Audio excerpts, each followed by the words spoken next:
World bank ने सोमवार को कहा है कि दुनिया भर में फैली कोरोना महामारी और उसकी वजह से लागू लॉकडाउन के चलते ग्लोबल इकोनॉमी पर भारी दबाव बना हुआ है।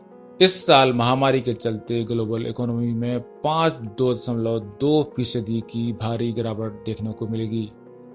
सोमवार को जारी ग्लोबल इकोनॉमी प्रोस्पेक्ट रिपोर्ट की प्रस्तावना में वर्ल्ड बैंक के प्रेसिडेंट डेविड मल्पस ने कहा है कि कोरोना महामारी की वजह से पूरी दुनिया में पैदा हुई मंदी 1870 के बाद पहली ऐसी मंदी है जो किसी महामारी के चलते उत्पन्न हुई है।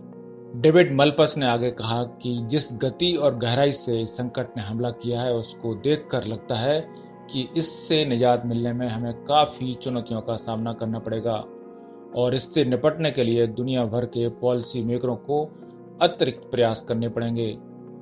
डेविड मल्पस ने आगे यह भी कहा कि तमाम उभरते और विकासशील अर्थव्यवस्थाओं में एक बड़ी आबादी के लिए प्रभावी वित्तीय कदम उठाना काफी चुनौतीपूर्ण होगा, क्योंकि इन देशों की कार्यशील आबादी का एक बड़ा हिस्सा अनऑर्गेनाइज यानी असंगठित क्षेत्र से जुड़ा हुआ है।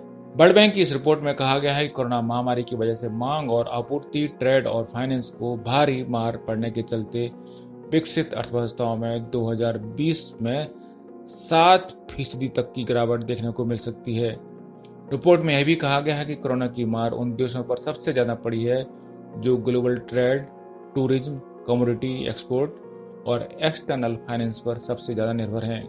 इस रिपोर्ट में यह भी कहा गया है कि कोरोना की मार दुनिया के अलग अलग क्षेत्रों में अलग अलग तरह से पड़ेगी, लेकिन यह बात साफ है कि एक लंबे समय तक मानवता इस चोट से नहीं उबर पाएगी।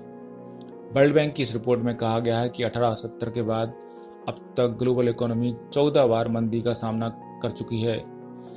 इसमें 1876, 1885, 1893, 1908, 1914, 1917 से लेकर 21, 1930 से 1932, 1938, 1945 से 1946, 1975, 1982, 1991, 2009 और 2020 की मंदियां शामिल हैं। वर्तमान स्थिति से यह साफ होता है कि कोरोना महामारी की वजह से आई इस मंदी के चलते ग्लोबल स्तर per capita gross domestic product में 6.2% की गिरावट आएगी, जो इस मंदी को 1945-46 यानी विश्व युद्ध की बात की सबसे बड़ी मंदी बना देता है। वर्तमान अनुमानों से साफ है कि 2020 में दुनिया के तमाम बड़ी अर्थव्यवस्थाओं को एनुअल पर कैपिटा जीडीपी में 1870 के बाद की सबसे बड़ी गिरावट का सामना करना पड़ेगा। रिपोर्ट में कहा गया है कि दुनिया की 90% अर्थव्यवस्थाओं को कोरोना महामारी की वजह से आई इस मंदी के दौर से गुजरना होगा। बता दें कि 1930-32 में आई महामंदी के दौरान दुनिया के 85% देशों को मंदी का असर देखना पड़ा था। इस तरह यह मंदी 1930 से और 1932 तक आने वाली महामंदी से भी व्यापक असर उसका हो रहा है। आपको बता दें कि इसके पहले भारत के रिजर्व बैंक के गवर्नर शक्तिकांत दास भी कह चुके हैं कि भारत की अर्थव्यवस्था पर कोरोना महामारी का असर आशंकाओं से कहीं ज्यादा है। मौद्रिक समीक्षा समिति की 3 दिवसीय बैठक के बाद गवर्नर शक्तिकांत दास ने कहा कि कोविड-19 की महामारी का देश की अर्थव्यवस्था पर असर अनुमान से कहीं ज्यादा पड़ा है।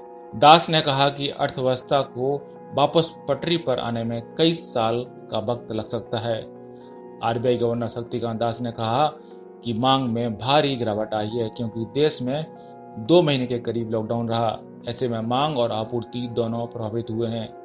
अब लॉकडाउन में छूट दी गई है, जिससे आपूर्ति साइड की समस्या धीरे धीरे दूर हो जाएगी, लेकिन मांग की तरफ समस्या बनी हुई है। शक्तिकांत दास ने कहा कि कृषि एकमात्र क्षेत्र है जहां तेजी दर्ज की गई है। उन्होंने कहा कि इस साल अच्छे मानसून का अनुमान है, जिससे कृषि के क्षेत्र में तेजी आने की उम्मीद है। इसके अलावा अन्य सभी क्षेत्रों का हाल बुरा है, क्योंकि पिछले 2 महीनों में जितने इंडिकेटर्स आए हैं वो सभी निराशाजनक हैं। ब्यूरो रिपोर्ट, पत्रकार टीवी।